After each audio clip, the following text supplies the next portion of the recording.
Exodus chapter 14.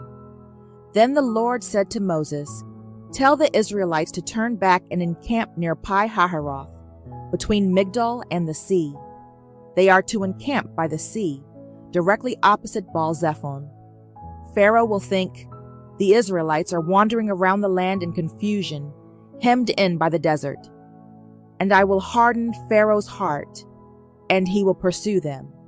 But I will gain glory for myself through Pharaoh and all his army, and the Egyptians will know that I am the Lord." So the Israelites did this. When the king of Egypt was told that the people had fled, Pharaoh and his officials changed their minds about them and said, "What have we done? We have let the Israelites go and have lost their services." So he had his chariot made ready and took his army with him. He took 600 of the best chariots, along with all the other chariots of Egypt, with officers over all of them. The Lord hardened the heart of Pharaoh king of Egypt, so that he pursued the Israelites, who were marching out boldly. The Egyptians, all Pharaoh's horses and chariots, horsemen and troops, pursued the Israelites and overtook them as they camped by the sea near Pi-hahiroth, opposite Baal-zephon. As Pharaoh approached, the Israelites looked up, and there were the Egyptians, marching after them. They were terrified and cried out to the Lord. They said to Moses, "Was it because there were no graves in Egypt that you brought us to the desert to die? What have you done to us by bringing us out of Egypt? Didn't we say to you in Egypt, 'Leave us alone, let us serve the Egyptians'? It would have been better for us to serve the Egyptians than to die in the desert." Moses answered the people, "Do not be afraid.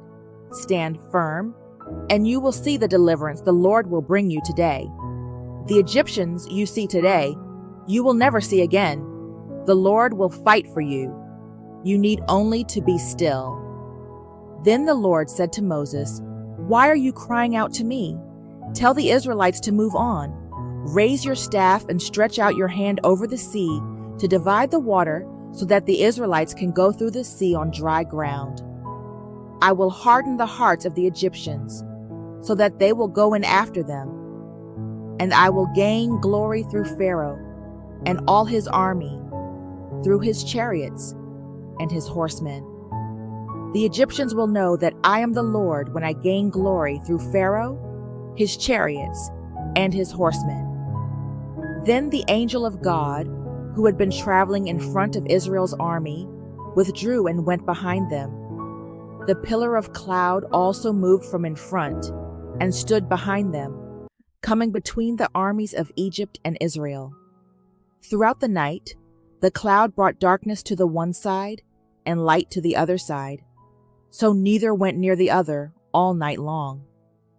Then Moses stretched out his hand over the sea, and all that night the Lord drove the sea back with a strong east wind and turned it into dry land. The waters were divided, and the Israelites went through the sea on dry ground, with a wall of water on their right and on their left. The Egyptians pursued them, and all Pharaoh's horses and chariots and horsemen followed them into the sea. During the last watch of the night, the Lord looked down from the pillar of fire and cloud at the Egyptian army and threw it into confusion. He jammed the wheels of their chariots so that they had difficulty driving. And the Egyptians said, "Let's get away from the Israelites.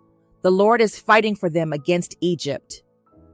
Then the Lord said to Moses, "Stretch out your hand over the sea so that the waters may flow back over the Egyptians and their chariots and horsemen."